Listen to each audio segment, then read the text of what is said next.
Well, my task is to try in less than 50 minutes to 55 minutes to give you an overview of New Testament textual criticism. I took an entire course in New Testament textual criticism from Bob Lyon at Asbury Seminary, and so this is going to be a very shortened version of what some people give their entire life to. I don't claim to be an expert on this subject, but I know enough to get it wrong, no doubt. Anyway, hopefully this will be interesting, and let's launch in. So the situation is that we don't have any of the original copies of any New Testament book. The oldest we have for sure is a fragment of John, a very small little fragment of John, P52, Papyrus 52, that dates from around 125 AD. How do they date manuscripts? Well, of course, you can date the material on which the manuscript is on using scientific techniques. But of course, there's also comparative handwriting, so you can see basically how other people were writing at the time.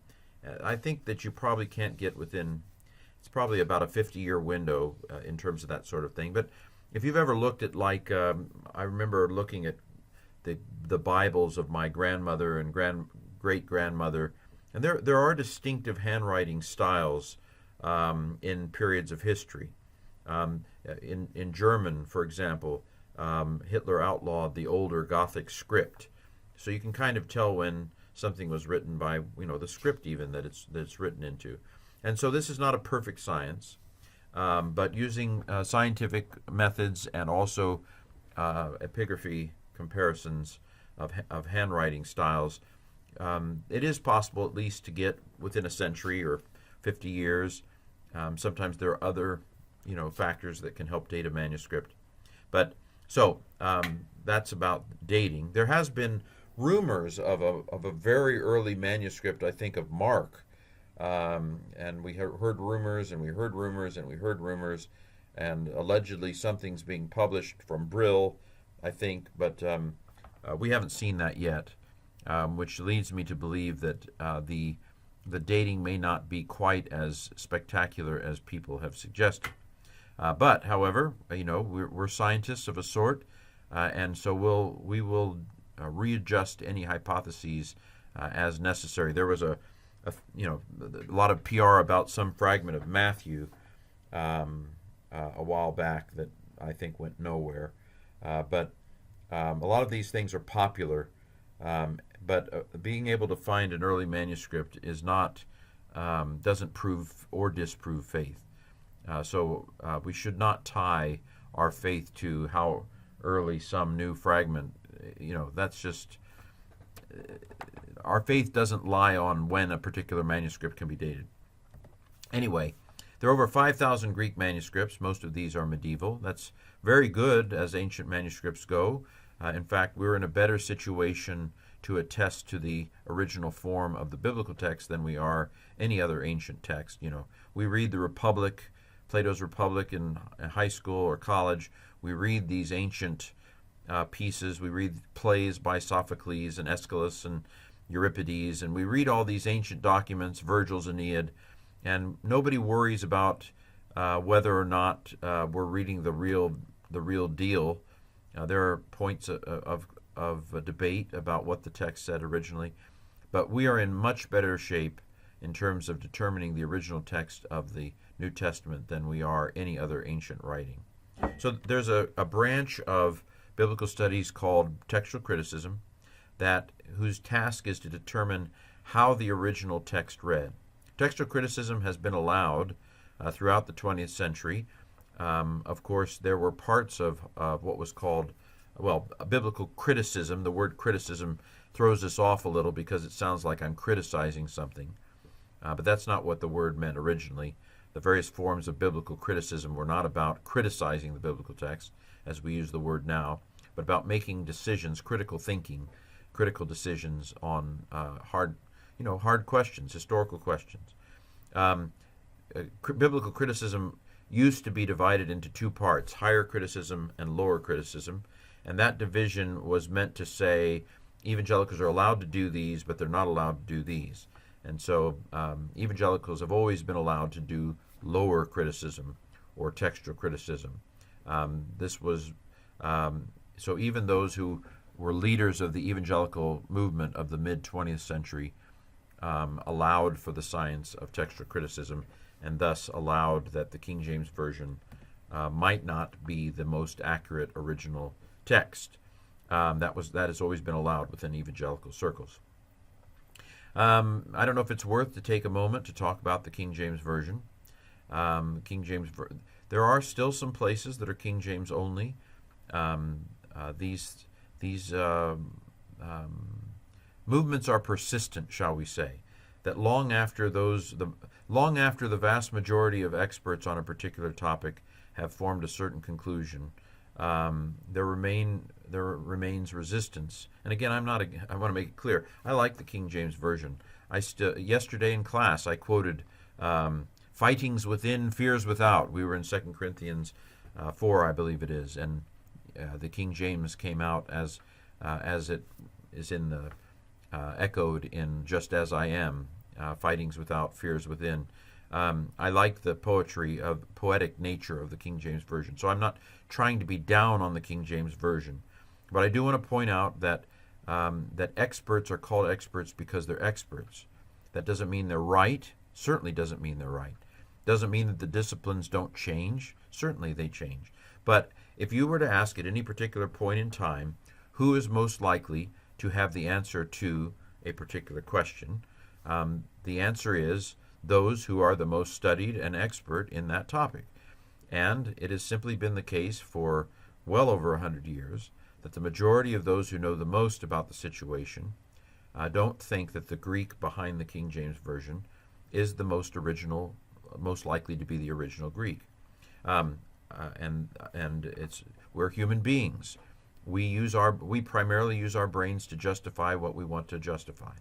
And so it's no surprise that there are very intelligent people who defend the originality of the Greek text behind the King James Version. Who knows? Maybe they're right. They could be right. I'm just saying it's not likely they're right, given that the vast majority of those who know the most about these issues don't think they're right. And we can point out a clear bias. There is a clear reason for those who hold that position to hold that position, and it's not an evidentiary reason. It's a matter of wanting to defend the form of faith that they grew up with. We all grow up with a certain form of faith, and that form of faith we grow up with has to do with what church we go to, or what our tradition is. There is almost certainly both correct and incorrect stuff in the form of faith we grow up with. It is completely understandable that if you grew up hearing sermons all your life from the King James Version, and then someone comes along and says, you realize that the ending of Mark in chapter 16 in the King James probably wasn't the original ending of Mark. It sounds like someone's attacking your faith. It feels like someone's attacking your faith. It feels like you must be an evil person for saying this. Whereas it's just simply a question of what is the evidence, what is most likely, what is the truth here. And the truth isn't just by the odds. The truth can't be exactly the same as what any one individual grows up with, because we grow up in a place and a time with a tradition. And there are good parts of tradition, and there are probably incorrect parts of tradition. Well, I've gone off on a tangent. I am not anti-King James. I love the King James Version. I just do not believe that it is sound reasoning from evidence to conclude that the Greek behind the King James Version is the most likely original Greek. And feel free to disagree. There are smarter people than I who disagree with what I just said. So the King James was a compromise between the Geneva Bible and the Bishop's Bible. So the conservatives of the year 1600 did not like the King James Version. This is important to realize. King James was not a conservative. I'm not going to cast aspersion on him, although there are questions about him that would be surprising probably to King James only advocates. But James was not a conservative.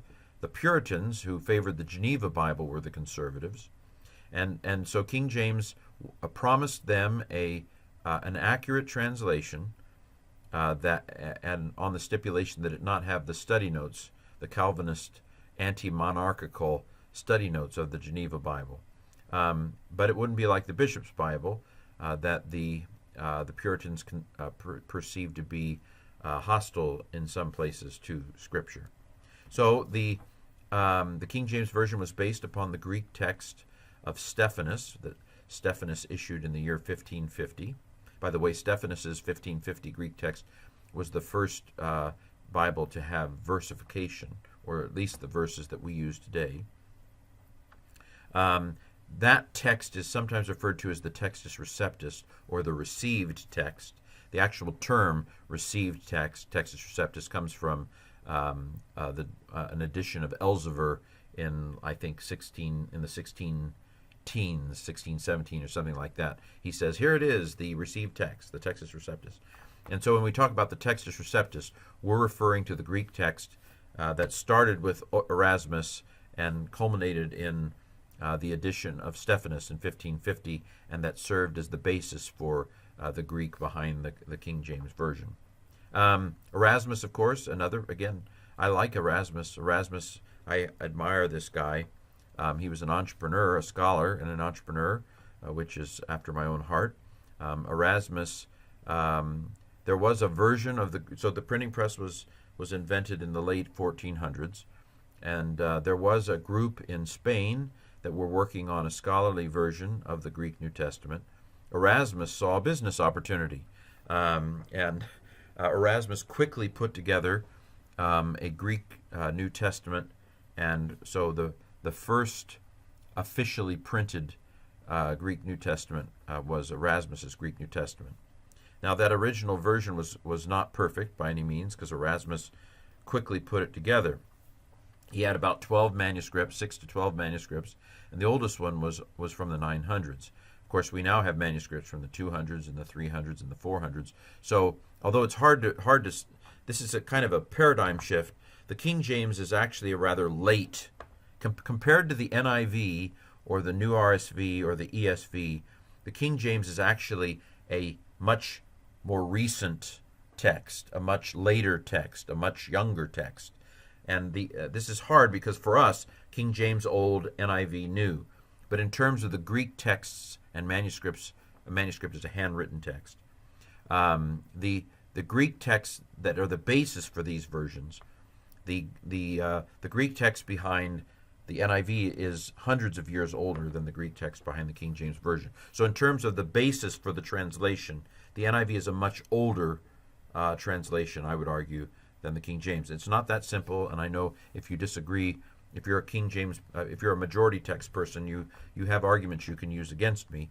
But this is, I think, the general thrust of those who are, the majority of those who are experts on this. Erasmus was, of course, trying to get her done. And so at some points he didn't have a manuscript of the ending of Revelation at first. He actually translated back from Latin. Now he fixed this, don't worry. He fixed it later. But his very first edition had readings that were in no manuscripts whatsoever. Again, I admire his get her done.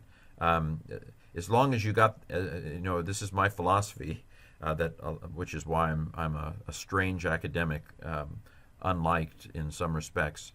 That as long as the landing gear are in place by the time the plane lands, you're okay.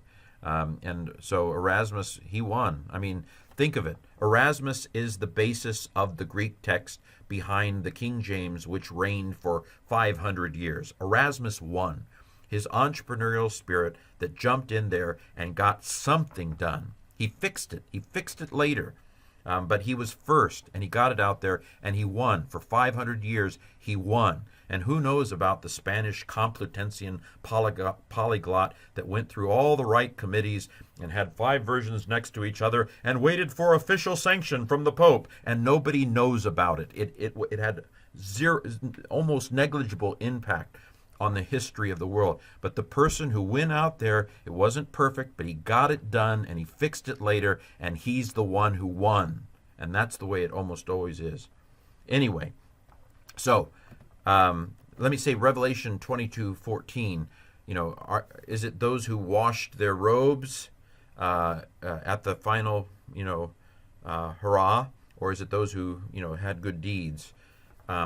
The reading that's currently in Revelation in the King James is the reading that the Latin Vulgate had, because Erasmus was, he didn't have a manuscript for the ending of Revelation, and so he went with what the Vulgate said. Would he have chosen a different reading if he'd had an actual manuscript of Revelation when he did it to begin with? Well, I don't know. But basically, there is this reading in the King James that, in some respects, is a result of the fact that he didn't have a manuscript of the ending of Revelation when he was putting it together. Catholic politics got in 1 John 5:7. This is the most Trinitarian verse in the entire Bible. There's nothing wrong with the verse. It's just almost certain that it wasn't in the original. This verse only appears, the Trinitarian statement in this verse only appears in 8 Greek manuscripts, I believe all of which date from the 1400s or later, and in some it's in a marginal note. Erasmus was not inclined to put it into the Textus Receptus, and interestingly, that verse would not be in the King James Version if Erasmus had his druthers. But Catholic politics pressured him to put that the Trinitarian statement into his Greek. It wasn't in the first edition, but I believe it was in one of his subsequent editions. As the story, as I remembered it, is that he told them, look, if you can give me a Greek manuscript that actually has this reading in it, I'll put it in. And so, as my professor Lyon put it, one was quickly prepared. Anyway, so the ink was still wet, as it were.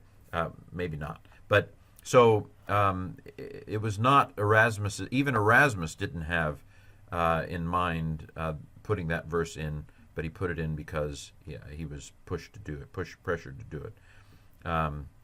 By the way, the New King James claims to be based upon the majority text, but as I recall, it has this Trinitarian statement. And so the majority text, as conceived by the New King James, must move beyond just Greek manuscripts to Latin manuscripts, because on the basis of the Greek manuscripts, there's no way. And of course, this verse doesn't show up in the Trinitarian debates of the 300s. I mean, if this verse had existed at the time of the Trinitarian debates, it would have been ground zero for discussion. And so the fact that this verse is not mentioned in the Trinitarian debates of the early 300s, I think definitively shows that it simply didn't exist in the early 300s, the reading that's now in the King James. Again, nothing wrong with the content. It's just not at all likely to be original. Okay, so what is the method of modern textual criticism? Well, if you're a majority text person, you just count manuscripts. You just say, well, the majority of texts have this reading here, so we'll go with that. That's pretty straightforward. And it ends up being pretty much like the King James Version, because what manuscripts did Erasmus have? Erasmus had mostly medieval manuscripts. And by the time, I would argue that the text behind the King James is basically the church's text, the Catholic text, as it were. The text that, over time, there was a standardization of text. This is what we would expect, right? You have the Roman Catholic Church, and so you're going to have a standardization of the biblical text. And so it's no surprise that from once we begin to get into the 300s and the 400s, we're going to begin to see a standardization of the Greek text. So the vast majority of the Greek texts from the 500 beyond, I suppose, are pretty much say the same thing. And that's the manuscripts that Erasmus had, and that's what the King James says. It's a nice, smooth Greek text. Nothing wrong with it. It's a good text. Theologically, I'm saying. Historically, it's not likely to have been the most original text. It's the liturgical text of the church, as it were. Makes perfect sense. And so the King James, it's a good text. It's good theologically. It's smooth. I'm not saying not to use it, actually. Because I believe God, when did the canon come into place? The canon came into place in the late 300s. So the idea that the text that God wanted the church to use would have, was the text as it came to be used throughout the ages. You could argue for that. It's not the way. I mean, Protestants they're historically oriented. We need to get back. But an argument could be made that the Catholic text behind the King James, as it were, is the way to go. But this is about textual criticism, so let's talk about how do we, what's the method to get at the historical text? What's the most likely way? And there are all kinds of landmines here and pitfalls. I get the impression there's a lot of we can't ever know feeling out there. But let me give you the method of textual criticism as it's been practiced now for a couple hundred years. So there's basically two avenues of evidence that are used: external evidence and internal evidence. External evidence has to do with the manuscript evidence. So we have all these different handwritten copies of the Bible. How do the oldest and most reliable read? Now, oldest, that's a somewhat scientific question. We talked a little bit about dating manuscripts a few minutes ago. Most reliable is, well, it's a little bit subjective, I suppose. But there are reasons why a particular scholar might think that certain manuscripts are more reliable than others. As I said in class, I did not initially, because I was raised in the King James, I did not initially buy into textual criticism as a coming up with good conclusions. So as we'll see in a second, scholars have divided up manuscripts into different families and different categories, different traditions, and I never, that was not what convinced me. Dating of manuscripts or placing of manuscripts in different traditions did not convince me of anything. What convinced me was the fact that internal evidence seems to support those manuscripts being the more accurate ones. Internal evidence asks, okay, we've got all these variations out there among the manuscripts. Which original reading would create a storyline that would best explain why the other variations exist? So it's like a CSI. How do I explain the way the evidence looks? If it happened this way, then I would expect to see this. But if it happened this way, I would expect to see this. So we try to hypothesize if such and such is original, then it would explain why this happened and this happened and this. But if this is original, it's hard to explain why this and this and this. This, again, is not a perfect science, and in recent years we've seen all kinds of questioning of whether any of this really actually works. But I'm convinced that abuse is no excuse. Just because there are complications, just because we can't have certainty, doesn't mean that the overall method isn't our best bet. And so what I would say is this is our best bet. If we can determine what the original historical text read, this is the best and most likely way to do it, using internal evidence and external evidence. So external evidence. Here, external evidence is of several different sorts. So the oldest copies of the New Testament are on papyrus. And so papyrus manuscript evidence is highly valued. So the first, if you have a manuscript from the 200s, it's going to be on papyrus. If you have a manuscript, if you have a fragment of a manuscript from the 100s, it's going to be on papyrus. And it's going to be written in capital letters, which are called uncials. An uncial manuscript is capital letter manuscript. So the papyri are all uncial manuscripts in a way, but we usually don't call the papyri uncials. Uncials usually refer to slightly later manuscripts, so like from the 300s, 400s, 500s. Manuscripts from the 300s, 400s, and 500s tend to be written on animal hide, or what is called vellum. And so they would, scrape off the hair and write on animal hide. And of course, it's with these vellum manuscripts that we begin to get the book form. So the papyri manuscripts tend to be they're on scrolls, where the way papyrus is created, you have strips of papyrus, from the Nile, and the stickiness of it kind of glues it together, and then you roll it up into a scroll. So the oldest manuscripts are written in uncial capital letters. They're on papyrus and scrolls.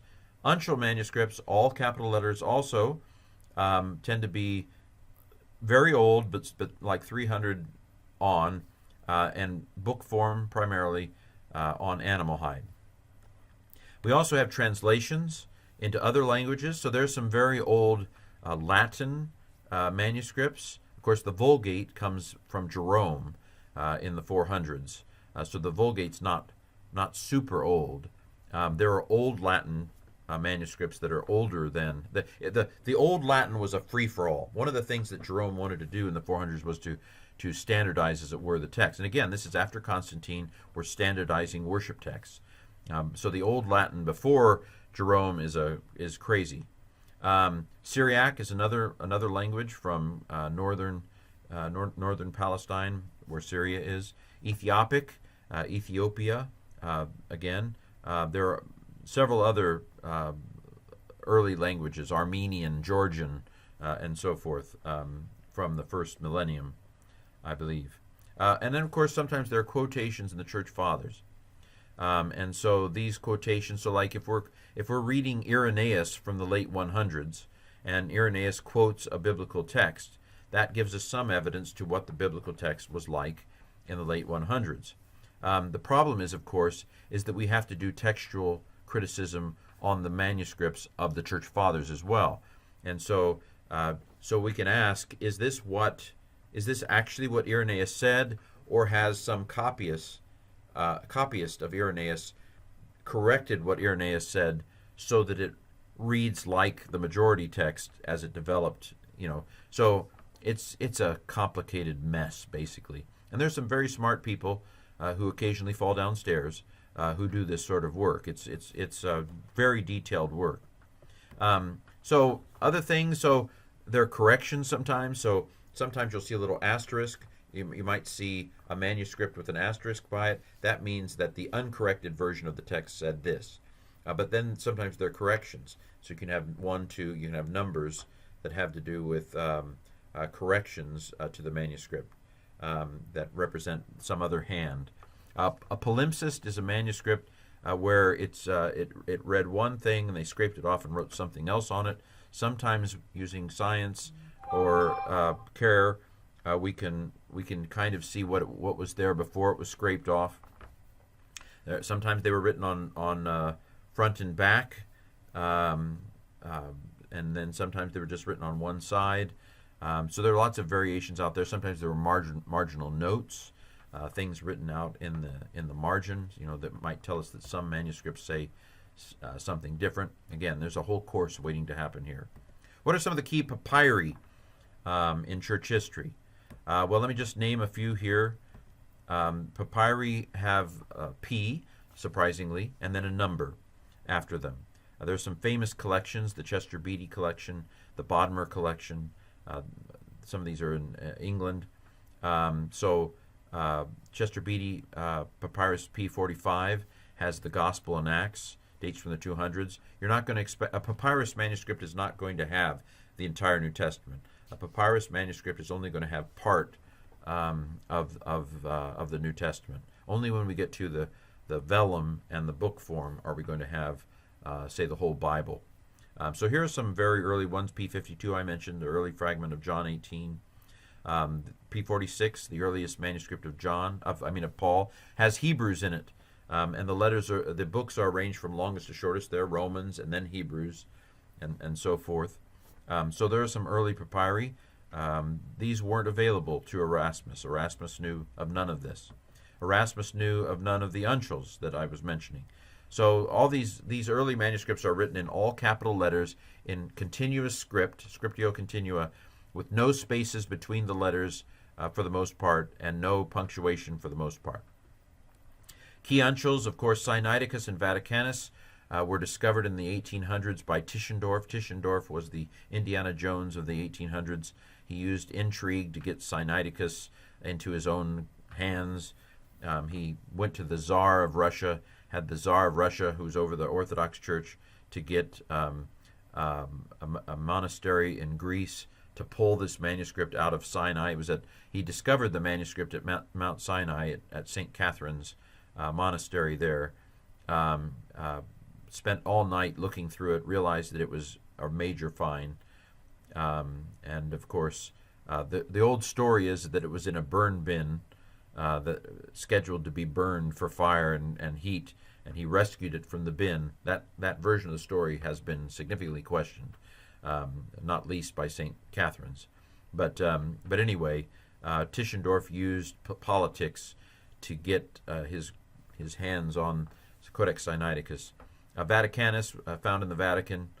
I heard somebody suggest that maybe these were 2 of the 50 copies of the Bible that were commissioned by Constantine through Erasmus.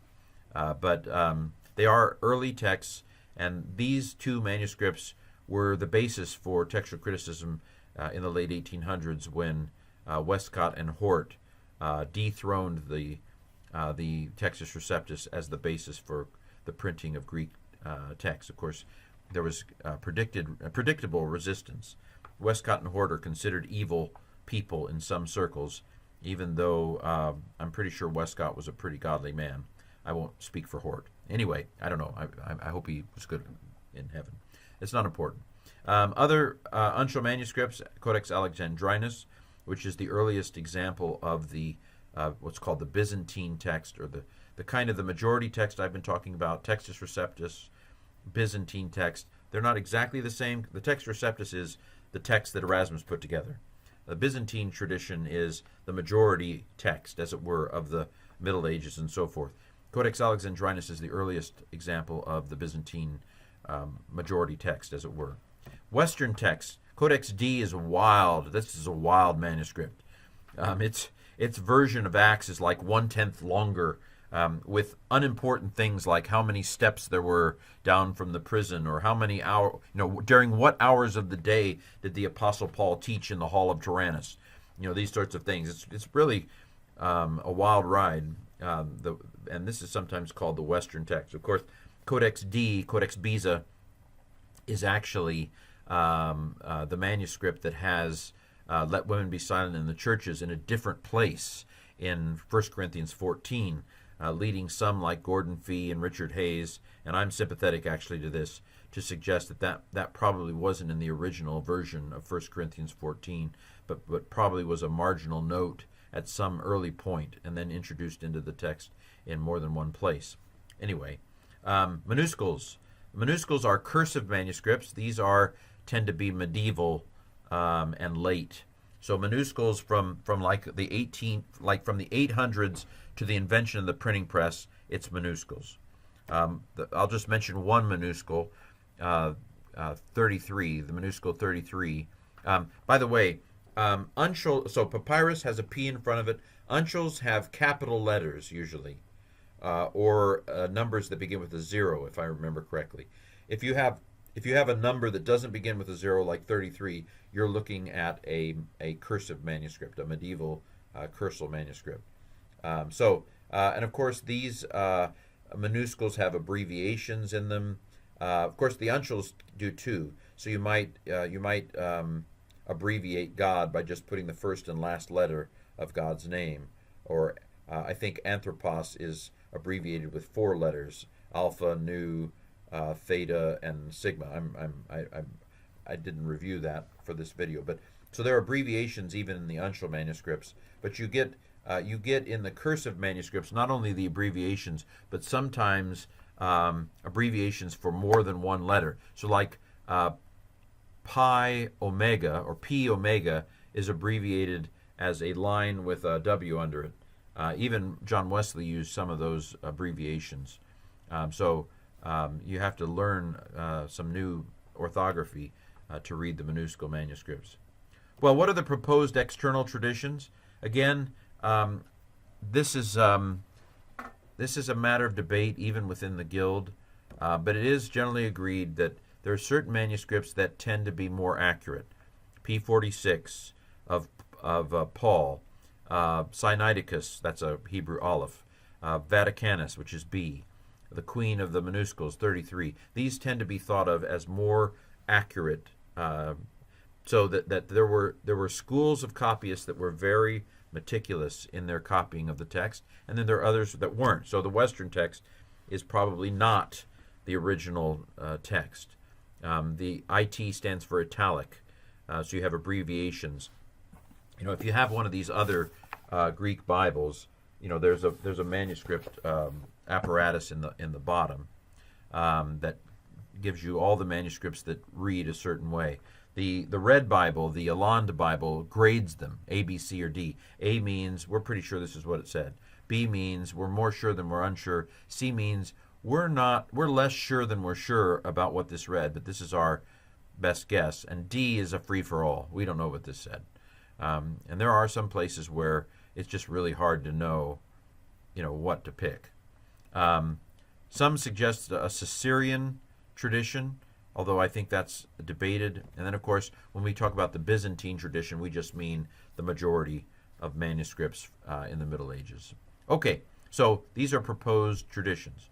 Alexandrian is generally considered to be more original than the others, more likely to be original.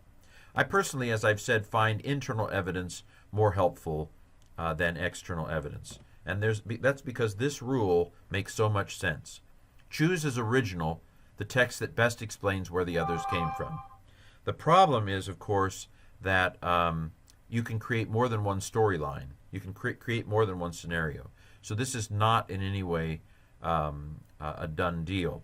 But there are two rules that are often mentioned in association with this. One is to choose the more difficult reading, the lectio difficilior. The idea here is that it's more likely that a copyist would fix a text or harmonize a text than mess up a text. And so, again, this may sound pessimistic, but it suggests that the very fact that the text behind